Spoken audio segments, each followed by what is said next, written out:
स्वागत है हमारे यूट्यूब चैनल एजुकेशन ब्रांच पे। आज हम लोग इस वीडियो में देखने वाले हैं हिस्ट्री का पूर्वावलोकन, जो कि मॉडर्न हिस्ट्री का रहने वाला है। ब्रिटिश शासन का भारतीय अर्थव्यवस्था पर प्रभाव, इसके हम ऑब्जेक्टिव क्वेश्चन को देखेंगे। चलिए इसे स्टार्ट करते हैं। इसके सिर्फ और सिर्फ ऑब्जेक्टिव क्वेश्चन को हम लोग देखने वाले हैं। आप लोग को अगर सब्जेक्टिव में चाहिए तो कमेंट करके बताइएगा, जैसा होगा मैं सब्जेक्टिव को भी करवाऊंगी। देखते हैं, स्टार्ट करते हैं। फर्स्ट नंबर क्वेश्चन दिया गया है, भारत में उपनिवेशी शासन काल में होम चार्जेज भारत से संपत्ति दोहन का महत्वपूर्ण अंग थे। निम्नलिखित में से कौन सी निधि या निधियां होम चार्जेज की संघटक थी? ऑप्शन दिया गया है, लंदन में इंडिया हाउस के भरण पोषण के लिए प्रयोग में लाए जाने की निधि, भारत में कार्यरत अंग्रेजी कर्मचारियों के वेतन तथा पेंशन देने हेतु प्रयोग में लाए जाने वाली निधि, भारत के बाहर हुए युद्धों को लड़ने में अंग्रेजों द्वारा प्रयोग में लाई जाने वाली विधि। निम्नलिखित कूटों के आधार पर सही उत्तर चुनिए। देखते हैं इसका राइट आंसर क्या दिया गया है। यह हो जाएगा ऑप्शन नंबर बी दिया गया है। चलिए एक बार फिर से देख लेते हैं। ऑप्शन नंबर बी है, 1 और 2 क्या है, सही दिया गया है। लंदन में इंडिया ऑफिस के भरण पोषण के लिए प्रयोग में लाई जाने वाली निधि, भारत में कार्यरत अंग्रेजी कर्मचारियों के वेतन तथा पेंशन देने हेतु प्रयोग में लाई जाने वाली निधि। चलिए आगे बढ़ते हैं, नेक्स्ट क्वेश्चन देखते हैं। क्वेश्चन नंबर 2, इसी का डिटेल दिया गया है। नेक्स्ट है, शब्द इंपीरियल प्रेफरेंस का प्रयोग किया जाता था। शब्द इंपीरियल प्रेफरेंस का प्रयोग किया जाता था तो भारत में ब्रिटिश आयातों पर दी गई विशेष रियायतों के लिए। ऑप्शन नंबर ए इसका राइट आंसर है। ब्रिटिश शासन के दौरान भारत में उद्योग का कोई स्वतंत्र विकास नहीं हुआ। इसका कारण था धनिक वर्ग द्वारा भू संपत्ति में निवेश करने को तरजीह दिया जाना। ऑप्शन नंबर डी इसका राइट आंसर है। नेक्स्ट क्वेश्चन देखते हैं। क्वेश्चन नंबर 4, इस्तमारारी बंदोबस्त किसने लागू किया? इस्तमारारी बंदोबस्त लॉर्ड कॉर्नवालिस ने। 1793 ईस्वी में लॉर्ड कॉर्नवालिस ने भू राजस्व के स्थायी बंदोबस्त प्रणाली का प्रारंभ किया। इसे इस्तमारारी, जागीरदारी, मालगुजारी एवं बिस्वेदारी कहते हैं।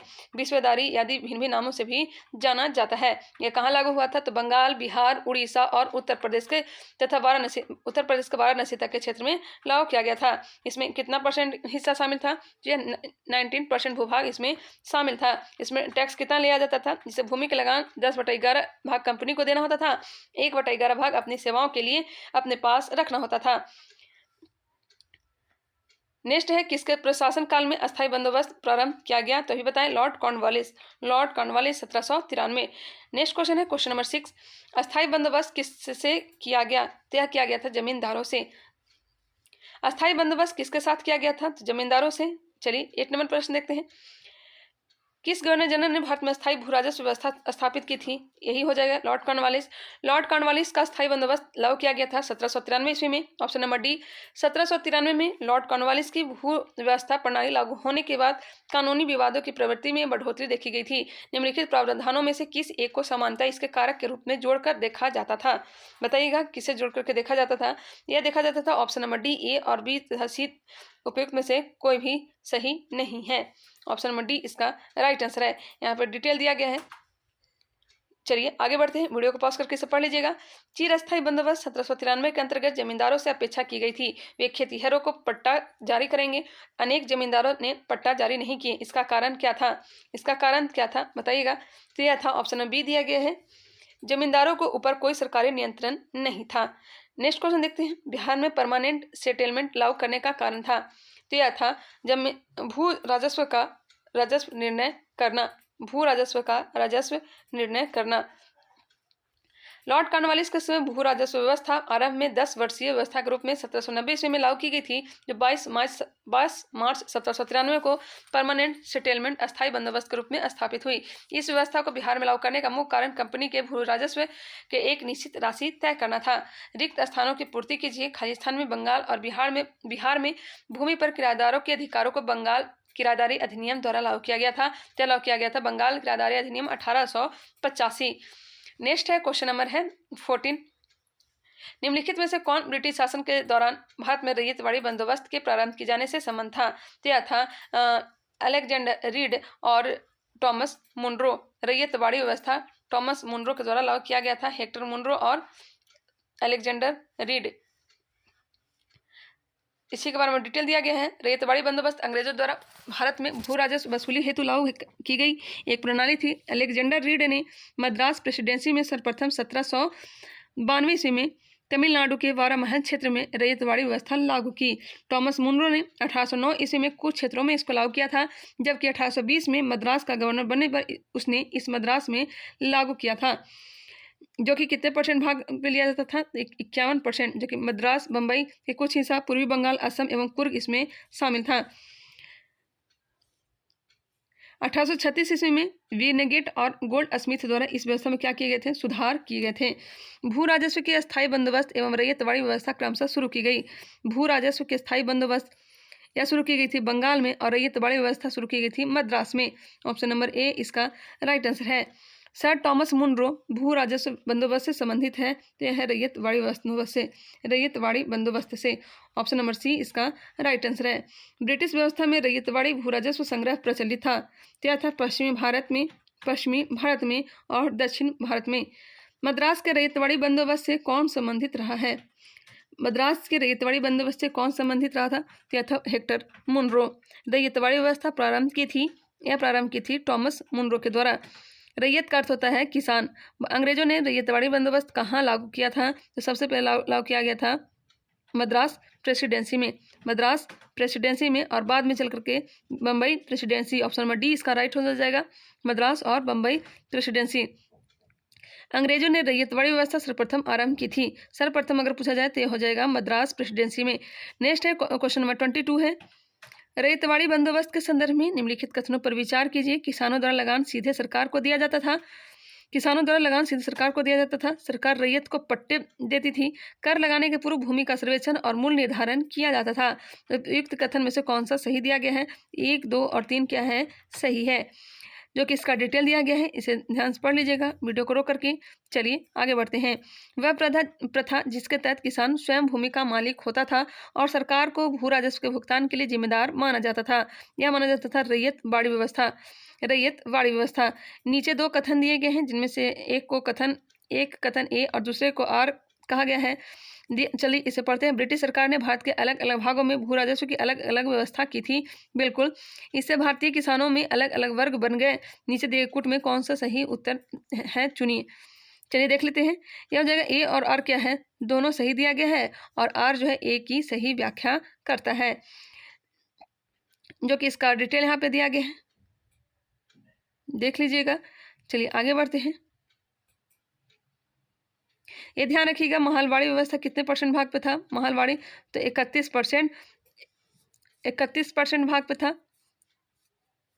19% भाग 30% भाग पे महलवाड़ी था। 30% भाग पर क्या था? महलवाड़ी। और 19% भाग पर था रैयतवाड़ी और 51% भाग पर क्या था? तो यह था 51% भाग पर क्या था बताइएगा? 51% भाग पर था रैयतवाड़ी और 19% पर था अस्थायी बंदोबस्त और 30% पर क्या था? महलवाड़ी। पंजाब भूमि हस्तांतरण अधिनियम कब पारित किया गया? 1900 में। पंजाब भूमि हस्तांतरण 1900 में। नेक्स्ट है, असम में सर्वप्रथम चाय कंपनी की स्थापना कब हुई थी? तो हुई थी 1839 ईस्वी में। 1839 ईस्वी में 5 लाख रुपए की पूंजी के साथ इंग्लैंड में स्थापित की गई थी तथा नजीरा असम में इस कंपनी का मुख्यालय था। द असम कंपनी भारत की सबसे पुरानी व्यावसायिक चाय कंपनी है, जो वर्तमान में भी कार्यरत है। नेक्स्ट क्वेश्चन लेते हैं। क्वेश्चन नंबर है 27, मिलान करने के लिए दिया गया है। चलिए इसे मिलान करते हैं। जजमानी का संबंध है। जजमानी उत्तर भारत, 12 बलूट महाराष्ट्र, मिरासी हो जाएगा तमिलनाडु, अंडाडे हो जाएगा कर्नाटक। इसका राइट आंसर हो जाएगा ऑप्शन नंबर डी। यूपीपीएससी द्वारा जारी उत्तर कुंजी में इस प्रश्न को ऐसा ही दिया गया है, जो देख लीजिएगा। चलिए आगे बढ़ते हैं। ब्रिटिश भारत में सैन्य बल पर केंद्रीय राजस्व का कुल कितना प्रतिशत व्यय होता था? केंद्रीय राजस्व का कुल कितना व्यय प्रतिशत होता था बताइएगा? सैन्य बल पर यह होता था 40%। दादा भाई नौरोजी द्वारा प्रतिपादित अपवाह सिद्धांत की सही परिभाषा नीचे के किस कथन में आती है? चलिए इसे देख लेते हैं और इसका राइट आंसर क्या हो जाएगा यह भी देख लेते हैं। यह हो जाएगा ऑप्शन नंबर बी। भारत की राष्ट्रीय संपदा का एक भाग अथवा कुल वार्षिक उत्पादन ब्रिटेन को निर्यात कर दिया जाता है, जिसके लिए भारत को कोई वास्तविक प्रतिफल नहीं मिलता था। और यह कहने वाले कौन थे? तो यह थे दादा भाई नौरोजी। अपवाह सिद्धांत के अंतर्गत इसका सही परिभाषा दिया गया है। नेक्स्ट है क्वेश्चन नंबर है धन के बहिर्गमन या फिर अपवाह की राष्ट्रवादी परिभाषा तत्पर भारत से धन संपत्ति एवं माल का इंग्लैंड में हस्तांतरण था, जिसके बदले में भारत की इसके समतुल्य कोई भी आर्थिक, वाणिज्यिक या भौतिक प्रतिलाभ नहीं होता था। अपवाह सिद्धांत के तहत इसी प्रतिफलित निर्यात पर बल दिया गया। दादा भाई नौरोजी धन के बहिर्गमन के सिद्धांत के सबसे पहले और सर्वाधिक प्रखर प्रतिपादक थे। उन्होंने अपने लेखों एवं पुस्तकों इंग्लैंड डेब्ट to India, poverty and British rule in India, the words and means of India, the on the commerce of India माध्यम से अपवाह सिद्धांत का प्रतिपादन किया था। यह बुक का नाम याद रखिएगा। निम्न से किसने निकास के सिद्धांत का प्रतिपादन किया था? निकास का सिद्धांत दादा भाई नौरोजी। अंग्रेजों के शासनकाल में भारत के आर्थिक दोहन के सिद्धांत को किसने प्रतिपादित किया था? इसका भी राइट आंसर हो जाएगा दादा भाई नौरोजी। निम्नलिखित कथनों पर विचार कीजिए तथा उसके नीचे दिए गए कूट से सही उत्तर को चुनिए। ब्रिटिश काल में समानता भारत का व्यापार संतुलन अनुकूल था। धन की निकासी का स्वरूप अप्रतिफलित निर्यात था। इसका राइट आंसर क्या दिया गया है वो भी देख लेते हैं। यह दिया गया है ऑप्शन नंबर ए सही दिया गया है। ए और आर दोनों सही दिया गया और आर जो है ए की सही व्याख्या करता है। क्वेश्चन नंबर देखते हैं 33। इसी के बारे में डिटेल दिया गया है। इसे वीडियो को पॉज करके अपना पढ़ लीजिएगा अगर पढ़ना चाहें तो। चलिए आगे बढ़ते हैं। निम्नलिखित में से कौन भारत में उपनिवेशवाद के आर्थिक आलोचक था? तो यह जो था दादा भाई नौरोजी, जी सुब्रमण्यम अय्यर और R C. Dutt. Option number D इसका राइट आंसर हो जाएगा। और भी नाम दिया गया है दादा भाई नौरोजी, महादेव गोविंद रानाडे, ICS अधिकारी रमेश चंद्र दत्त। इन्होंने भारत का आर्थिक इतिहास लिखा। इन तीनों के अतिरिक्त जीवी जोशी, जी सुब्रमण्यम अय्यर। द हिंदू समाचार पत्र के संस्थापक संपादक कौन थे? जी सुब्रमण्यम अय्यर। गोपाल कृष्ण गोखले समेत अनेक राजनीतिक कार्यकर्ताओं और पत्रकारों ने तत्कालीन अर्थव्यवस्था के हर पहलू का गहराई से विश्लेषण किया। ये लोग इस निष्कर्ष पर पहुंचे कि भारत के आर्थिक विकास के रास्ते में सबसे बड़ी बाधा उपनिवेशवाद ही है। नेक्स्ट क्वेश्चन दिया गया है। निम्नलिखित में से कौन दादा भाई नौरोजी के उत्सारण सिद्धांत में विश्वास नहीं करता था? Sir Syed Ahmed Khan. Poverty and British rule in India नामक पुस्तक किस वर्ष प्रकाशित हुई थी? यह प्रकाशित हुई थी 1901 में। कहाँ से? तो लंदन के एस सोनेचेन प्रकाशक द्वारा इसे प्रकाशित किया गया था। लंदन के एस सोनेचेन प्रकाशक द्वारा इसे प्रकाशित किया गया था। Poverty and British rule in India नामक पुस्तक किसने लिखी थी? बिल्कुल इजी क्वेश्चन, दादा भाई नौरोजी ने 1825 से 1917 ईस्वी का जो इनका काल है। 1865 ईस्वी में WC बनर्जी के साथ मिलकर लंदन इंडिया सोसाइटी का गठन किया।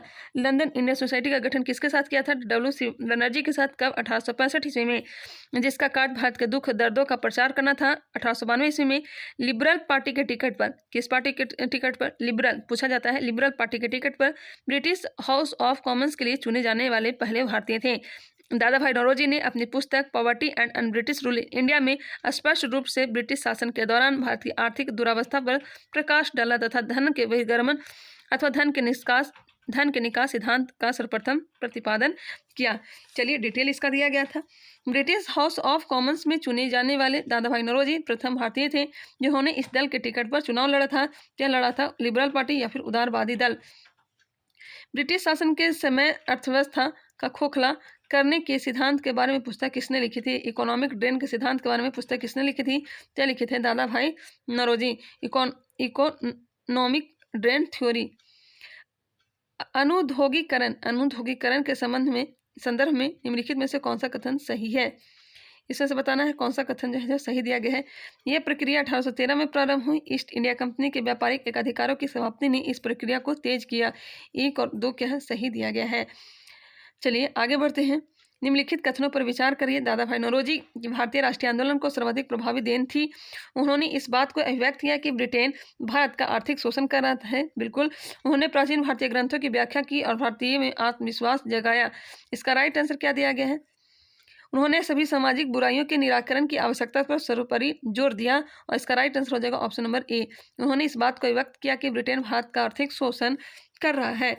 नेक्स्ट है,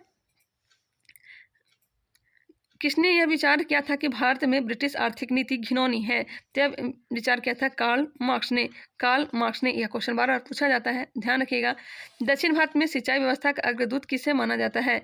यह माना जाता है सर आर्थर कॉटन को। Option number A. भारत के इतिहास के संदर्भ में निम्नलिखित युगों पर विचार कीजिए। औरंग, विनयन, मिरासीदार,